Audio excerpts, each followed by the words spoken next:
Olá, ótima noite para você que nos acompanha. Hoje é quinta-feira, dia 4 de janeiro. E a gente começa essa edição falando sobre a nomeação do novo bispo da Diocese de Catanduva, Dom José Benedito Cardoso.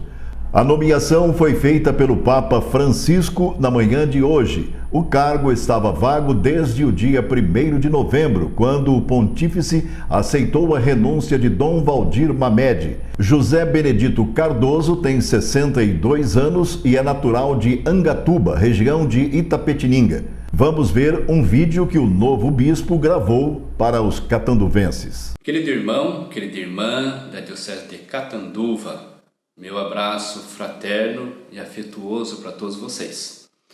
Como vocês estão sabendo, já foi publicada a minha nomeação como bispo para a Diocese de Catanduva. Então, meu nome é José Benedito Cardoso, eu sou de uma cidade do interior de São Paulo, Angatuba, da Diocese de Itapetininga. E há 5 anos, aproximadamente, o Papa Francisco me nomeou como bispo auxiliar para a Arquidiocese de São Paulo. Em São Paulo, atuei especialmente na região episcopal Lapa. E recentemente o núncio me chamou sobre a possibilidade de assumir a Diocese de Catanduva. Conversamos um bom tempo e logo que eu aceitei, já comecei a rezar por vocês. E acredito que vocês também estavam rezando por um novo bispo. Então hoje é dia de louvar, agradecer a Deus, porque as orações de vocês foram atendidas. Mas continue rezando, para que eu possa ser um bom pastor, um bom bispo junto com vocês aí. Eu quero saudar os padres e diáconos da Diocese. Não conheço vocês, mas tenho certeza que vamos constituir uma boa convivência fraterna. É a minha nova família, então vamos caminhar juntos. Queria saudar também os leigos e leigas, especialmente vocês que estão aí trabalhando, que estão derramando seu suor para o bem da igreja, que estão remando o barco, fazendo o barco avançar. E a saudação para vocês, meu carinho fraterno para todos vocês. E também queria saudar os seminaristas que estão nesse processo de discernimento vocacional, religiosos e religiosas da Diocese. E é claro, uma saudação a toda a população de Catanduva e de todas as cidades que compõem essa Diocese. Minha saudação é fraternal, paternal a todos vocês. E que a Virgem Maria, Nossa Senhora Aparecida e São Domingos de Gusmão sejam nossos intercessores, sobretudo diante das necessidades que temos. E sejam também, pelo testemunho, fonte de inspiração para todos nós. Desejo para vocês um ano cheio de bênçãos, de paz. E abençoo todos vocês, em nome do Pai, do Filho e do Espírito Santo. Amém. Muito bem, e para falar mais sobre a chegada do novo bispo da Diocese de Catanduva, recebemos hoje aqui no Jornal Conecta o padre Jonas da Silva Pimentel, que é pároco da Sé, Catedral Santuário Nossa Senhora Aparecida. Padre, seja bem-vindo e fale mais sobre o novo bispo que está para chegar em Catanduva. É uma alegria estar aqui no Jornal Conecta, também junto com todos os ouvintes participantes, Muito obrigado pelo espaço. Para nós, na Igreja de Catanduva, é um momento muito importante, A nomeação do nosso 4º bispo diocesano, e a figura do bispo é uma figura fundamental na vida da Igreja, Ele é para nós o sucessor dos apóstolos.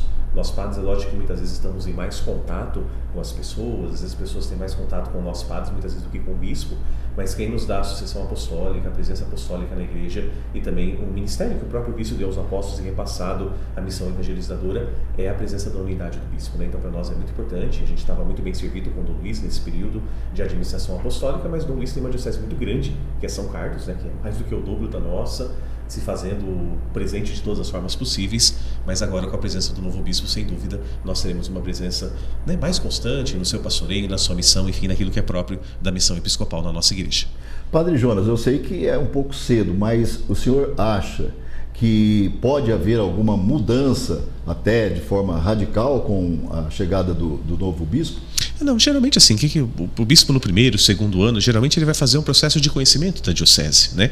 A posse dele, na verdade, ainda está marcada para o dia 17 de fevereiro, né? Nós vamos ter a posse do bispo. Então, geralmente, como nós padres também chegamos numa paróquia e o começo é um processo de conhecimento, né? De muita conversa, de muito diálogo, e do que a gente tem ouvido de Dom José Benedito é que ele é um homem de muito diálogo, né? De muita presença, de muita conversa com os leigos, com os padres, enfim, com todas as pessoas. Então, geralmente, no começo ele faz um processo de conhecimento da estrutura. Ele mesmo disse que não conhece nem fisicamente Catanduva, né? Nunca esteve aqui na nossa região, apesar de ser de Tapetininga, também no interior de São Paulo, mas da diocese de Tapetininga, né? No interior de São Paulo, mas ele, com certeza, as mudanças necessárias, sim, mas com muito tempo, muito diálogo, né? E aquilo que Deus também for despertando no coração dele. E quantas paróquias estarão sob a responsabilidade do novo bispo? Isso, a nossa diocese tem 34 paróquias, né? Compondo as cidades aqui da nossa região, juntando todas, só Catanduva tem 14 e mais 20 paróquias aí esparramadas nos outros municípios. Então ele é responsável por toda essa missão, mas também os seminários, as casas religiosas, né? Enfim,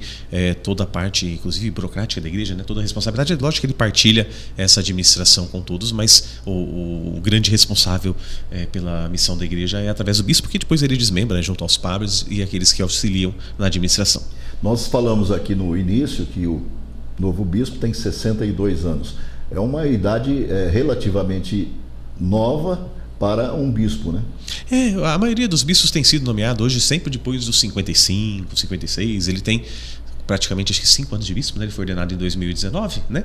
4 e pouquinho, né? Que ele está lá na Arquidiocese de São Paulo como bispo auxiliar, então já tem uma certa experiência, né? Na vivência de uma grande metrópole, de uma grande igreja, e numa idade muito boa, né? Os bispos pelo menos até os 75 anos, então a gente pode contá-lo aí, de repente com uns 13 anos à frente da nossa igreja, ou de repente, se a igreja chamá-lo para uma missão um pouco maior, mas por volta sempre de 7, 8, até uns 13, se for o caso, ele estará aqui à frente da nossa igreja. O senhor disse que ele deve assumir no mês próximo, fevereiro.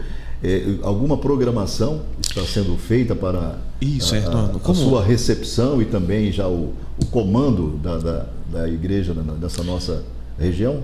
Na verdade, o que a gente tem, como a gente chama, a gente tem uma missa de posse do bispo, né? Onde ele vai ler o documento, entrega. Será na catedral? Isso, então essa celebração acontece no dia 17, né? Como foi divulgado hoje, então só a partir de hoje que nós podemos começar as reuniões, as preparativas. Ele virá aqui semana que vem fazer uma reunião com os padres e também com o Colégio dos Consultores, que é o órgão administrativo que auxilia nesse momento no governo da diocese, para a realização, na verdade, assim, para detalhar algumas coisas do rito da posse, né? Que é muito parecido com o que aconteceu com Dom Celso. Dom Celso, na época, foi instalação também da diocese, né? Foi um pouco maior, mas depois isso aconteceu com Dom Tacílio, também com Dom Valdir. É um rito próprio, né, da igreja para a posse dele, e já aproveitamos para fazer o convite, né? No dia 17 de fevereiro, às 15 horas, aqui na catedral, Dom José Benedito, estará tomando posse como nosso 4º bispo diocesano. E aí, se o senhor quiser aproveitar e já fazer um convite, principalmente à população católica, para essa recepção ao bispo que vai estar assumindo. Então nós fazemos um convite especial, já coloquem aí na agenda, é um sábado à tarde, às 3 horas da tarde, um horário muito acessível aqui em nossa catedral, né, nosso santuário aqui em Higienópolis, para juntos acolhermos o nosso novo pastor e a luz, né, da graça de Deus. Sem dúvida ele está vindo em nosso meio como enviado de Deus, foi Deus que escolheu para estar junto da gente. Então você que professa a fé católica, esteja conosco, acolher, conhecer o nosso novo pastor e fazemos esse belo caminho de fé. Só aproveitando a oportunidade, eu me lembrei agora aqui que o bispo vai assumir exatamente num período de quaresma, né? Logo após o carnaval. E quando a igreja também assim tem uma programação especial aos seus fiéis. Chega num bom momento? Sim, com certeza, porque a quaresma é o início de preparação para o grande momento nosso da fé, que é a Páscoa do Senhor, né? Nós temos a Páscoa como o grande momento da fé, a morte de Cristo na cruz, sua entrega na cruz, o maior, mais sublime da fé. E ele chega no início da quaresma, né? Que é um momento de muita oração, muita busca de Deus. Então, sem dúvida, não podemos dizer coincidência, mas é uma providência de Deus. Ele chega no momento de muita oração, muita busca de Deus, um momento propício, onde o nosso coração se abre ainda mais à busca de Deus. E se o senhor pudesse dar uma sugestão ao novo bispo, qual seria? a que ele chegue com a sua grande missão, né? Ele, como já dissemos, ele é um homem de muito diálogo, de muita presença, enfim, que ele exerça com tranquilidade a sua missão, sempre dialogando, né? Sempre conduzindo a igreja, muito aberto à inspiração do Espírito Santo, que sem dúvida há de falar sempre no coração dele, e sem dúvida ele será o bom pastor que toda a nossa igreja, todo o nosso povo precisa, né? Conduzindo, orientando, se abrindo à luz do Santo Espírito, como sem dúvida ele já ter feito ao longo da vida, né? Não foi à toa que a igreja o escolheu e o mandou para essa missão importante em nossa diocese. Padre Jonas, agradecemos demais a sua participação aqui no Jornal Conecta e aproveitamos também para dar as boas-vindas ao Bispo. Muito obrigado, eu que agradeço. Um abraço a todos.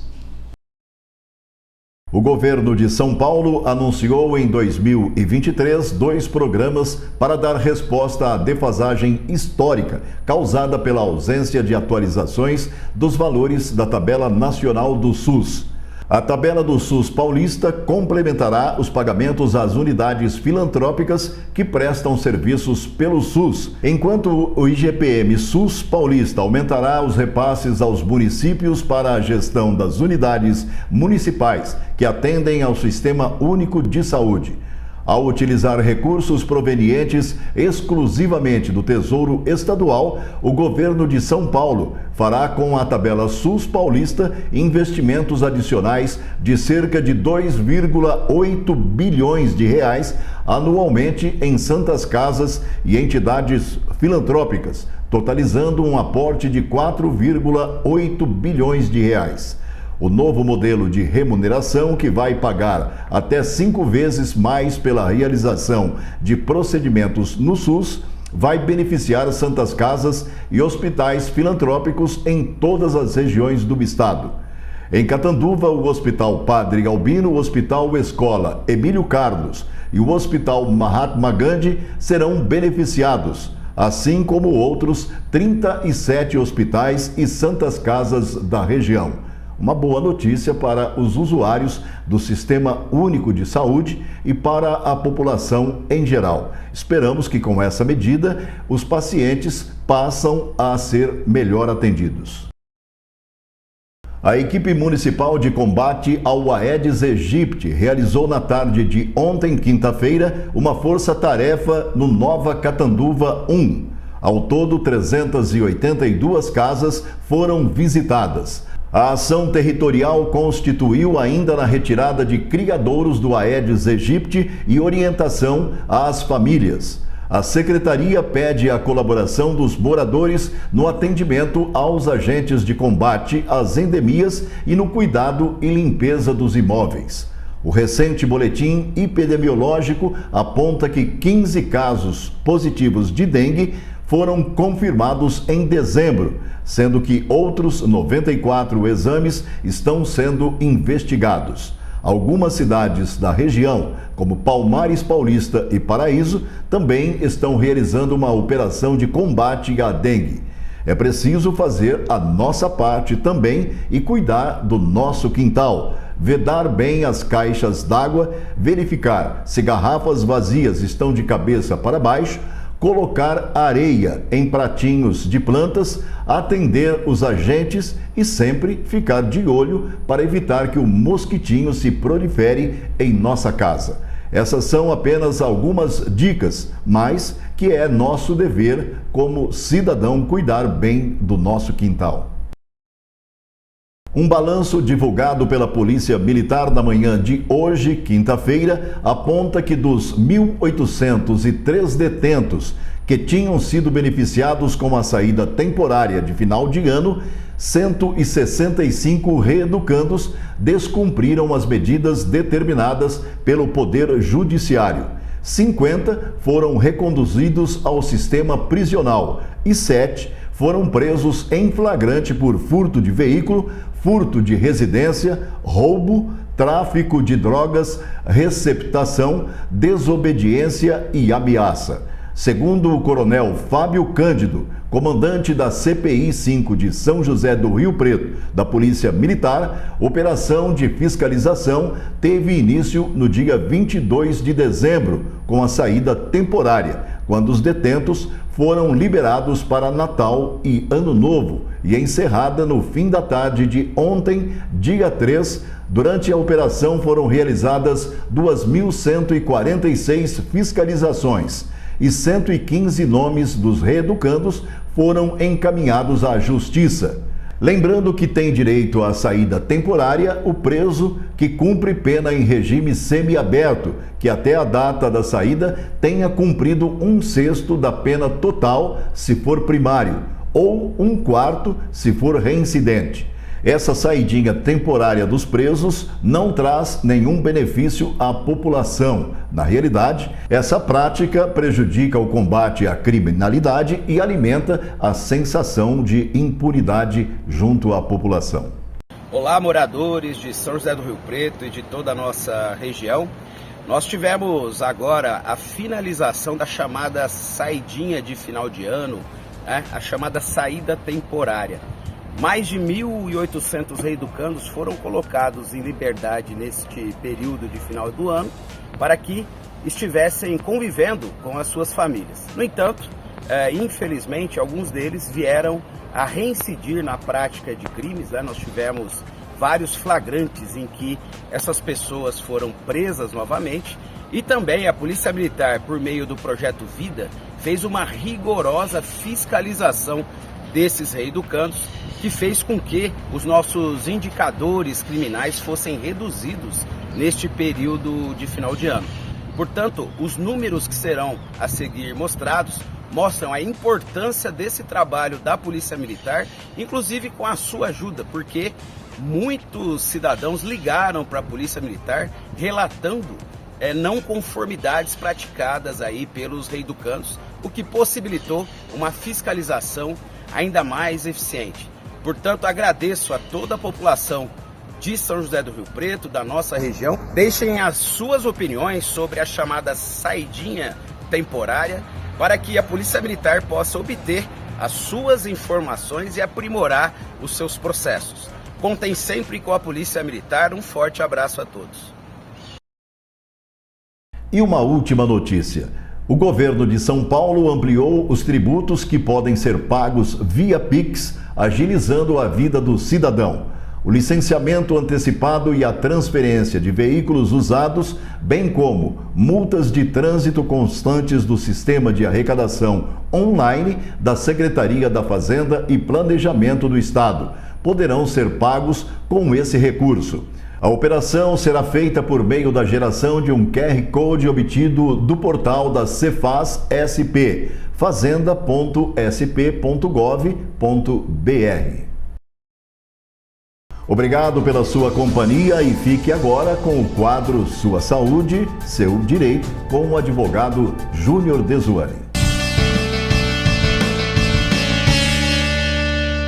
Boa noite, amigos do Conecta, mais um programa Sua Saúde, Seu Direito, trazendo aqui para os amigos do Conecta informações a respeito da sua saúde.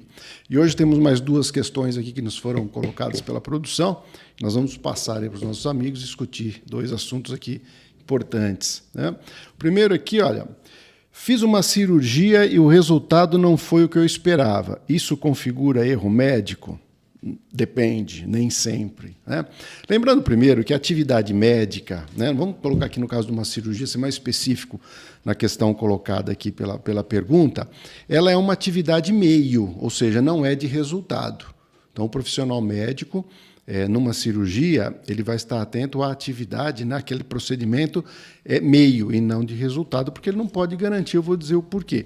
Com alguma exceção para a questão de cirurgias plásticas, que é um outro assunto que merece um programa específico para a gente discutir aí, ok? Mas cirurgias em geral, elas são atividade meio, ou seja, o profissional médico deve empregar a melhor técnica disponível e toda a sua diligência para que o procedimento seja executado da melhor maneira possível, dentro da especialidade, dentro da técnica médica. Ok? A questão do erro médico, a gente classifica a questão do erro médico em função da condenação futura de um dano moral, um dano material, enfim. Agora, lembrando a questão do Código Civil, nós temos que o dano existente ele deve ser linkado no início lá com uma conduta do médico, ou uma conduta de ação ou de omissão. Se você tem uma conduta médica comissiva ou omissiva, e na outra ponta você tem o dano ocasionado, o que precisa ser estabelecido aí é o nexo de causalidade. Então, o dano tem que ter um nexo de causa em função da conduta do profissional. Se ficou estabelecido essa ligação, esse elo com conduta e o dano, aí nós temos sim a imputação de uma responsabilização civil em função de um possível erro. Lembrando também os nossos queridos amigos aí que o erro médico esse dano deve ser caracterizado ou por negligência, imprudência ou imperícia na condução desse ato médico, certo? Então, como é que nós vamos estabelecer isso? Vamos estabelecer através da análise da conduta. Muito provável que essas ações sempre acabam com uma perícia médica de um terceiro profissional, especialista na área, indicada pelo juízo para que ele faça a análise de todos os procedimentos e todas as técnicas para configurar se houve algumas dessas 3 características aí que caracterizam o erro médico, ok?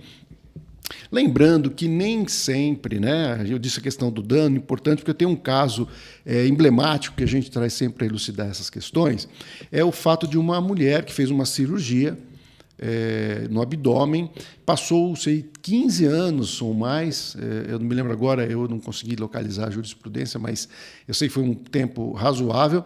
Depois de 15 anos, ela fez um exame, ela foi fazer um outro exame, né, de rotina, e detectou que tinha alguma coisa estranha, um objeto estranho no seu abdômen, e foi investigar, né, mais a fundo.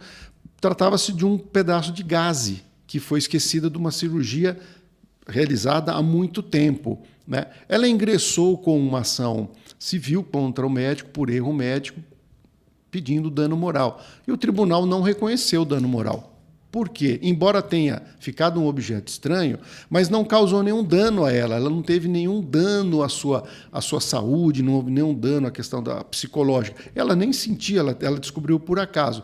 Então, não houve o dano, então, consequentemente, não tem que se avaliar a questão da conduta do médico. Então, isso é interessante, porque nem sempre, aí respondendo a pergunta, nem sempre o resultado de uma cirurgia, ele configura um erro médico. Por quê? Nós vamos lembrar que nós somos seres humanos, né, individuais. Cada ser humano reage de uma maneira. Então, uma cirurgia que é praticada no indivíduo, que corre tudo bem, num outro pode não acontecer. Então, tem que ser uma série de observações, uma série de quesitos devem ser observados antes de se afirmar se houve ou não um erro médico. Nós temos questões genéticas, nós temos questões clínicas.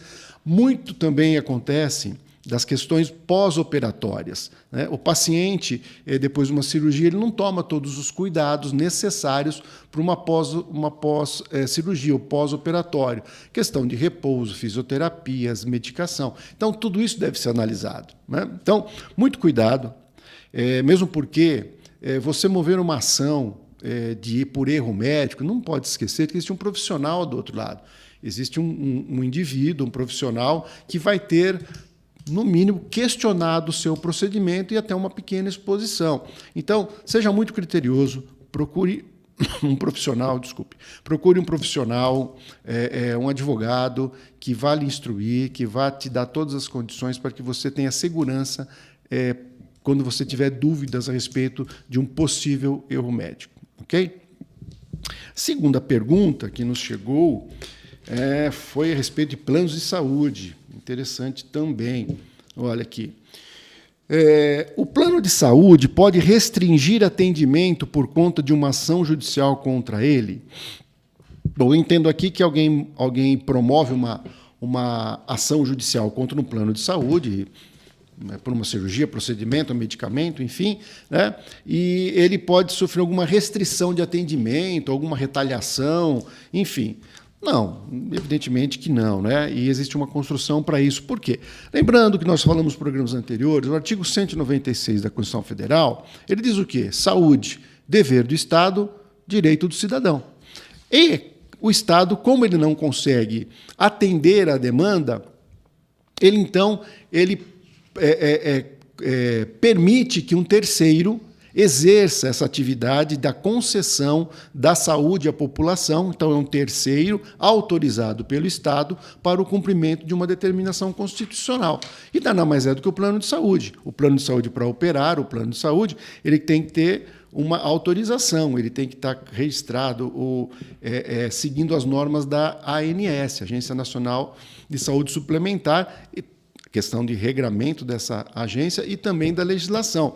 Então, ele tem um dever constitucional e, evidentemente, que ele deve promover saúde. Então, não cabe aqui a um plano de saúde, porque está sendo discutido uma questão contrajudicial, ele cometer qualquer tipo de restrição ou boicote ou mau atendimento, enfim, não cabe isso. Se ele fizer isso, se ele atuar dessa maneira, nós temos aí uma outra ação, porque se ele descumpriu aquilo que está na norma, está na lei, ele vai responder, será penalizado também. Então, não cabe, não tem vinculação nenhuma, não há um liame aí, não há ligação.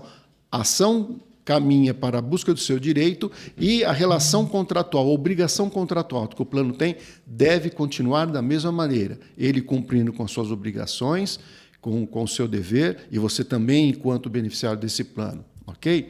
Trago aqui também algumas informações a respeito desse assunto, né? Que é muito comum as pessoas assim, o plano de saúde cortou o meu plano, ele rompeu o meu plano, eu não sabia. A gente chama isso de uma rescisão unilateral, ou seja, o plano, de um lado só, por parte dele, rescinde um contrato. Né? Só existem duas maneiras, possibilidades do plano de saúde fazer uma rescisão contratual unilateral. A primeira é por fraude, a segunda por inadimplência. Né? Mas fraude como? Fraude. Você pode, na hora da contratação de um plano, omitir uma doença pré-existente. Né? Então, algumas pessoas, né, hipoteticamente, contratam um plano de saúde, omitem que tem uma doença pré-existente e depois quer ser tratado fora da carência. Mas ele já tinha conhecimento prévio. Evidentemente, a fraude deve ser também comprovada, o dolo daquela pessoa na hora do contrato. Né? E a segunda que eu disse é a questão da inadimplência. Quando você deixa de pagar o plano de saúde, evidentemente que o plano não tem obrigação de lhe atender, porque você não cumpriu com o seu dever. Porém, existem parâmetros legais para isso. Né? A Lei 9656 de 98, no artigo 13, estabelece que a inadimplência tem que ser superior a 60 dias, né, ininterruptas ou não, dentro do prazo de 12 meses, e o segurado, né, o beneficiário, deve ser notificado comprovadamente até o 50º dia do débito sobre a sua inadimplência. Ok? Então, tem que ser comprovado essa notificação. Então, você vai receber um comunicado dizendo que você está inadimplente e se você não tomar providência dentro do prazo legal, aí sim o plano pode, inclusive, fazer a rescisão unilateral, ou seja, da parte dele, e você perder o seu plano. Então, fique muito atento quando você tiver, por acaso, algum problema financeiro, fique atento à questão desses prazos. Ok? Muito obrigado, meus amigos. É isso por hoje. Eu fico aqui e lembrando novamente, nós estamos aguardando os nossos questionamentos, assuntos que você, nossos queridos amigos aí do Conecta, gostariam de ver discutidos aqui no programa Sua Saúde, Seu Direito. Pelo Facebook ou Instagram, Júnior Dezuani, minúsculo, tudo junto, ou pelo WhatsApp aqui do Conecta, que é o 17 992 48 9494. Boa noite, amigos. Olá, já disse isso tantas vezes que me sinto íntima. Lembro de quando encorajei seus passos, ouvi seus planos e te aconselhei. Quando o coração bateu mais forte, ajudei você a ir adiante. Também trouxe notícias que mudariam seu mundo e fiz questão de cuidar dele, sem medir esforços para isso. Essa amizade não se resume apenas a um bom dia, boa tarde e boa noite. Pois nossa história é feita de cuidados e amor por você e por quem você ama. Mesmo passando por tantos momentos, foi em meus braços que te acalmei e mostrei que sempre estarei com você, participando de suas conquistas, cuidando do hoje e celebrando o futuro, pois a nossa amizade é para sempre. Unimed Catanduva, 50 anos. É para sempre.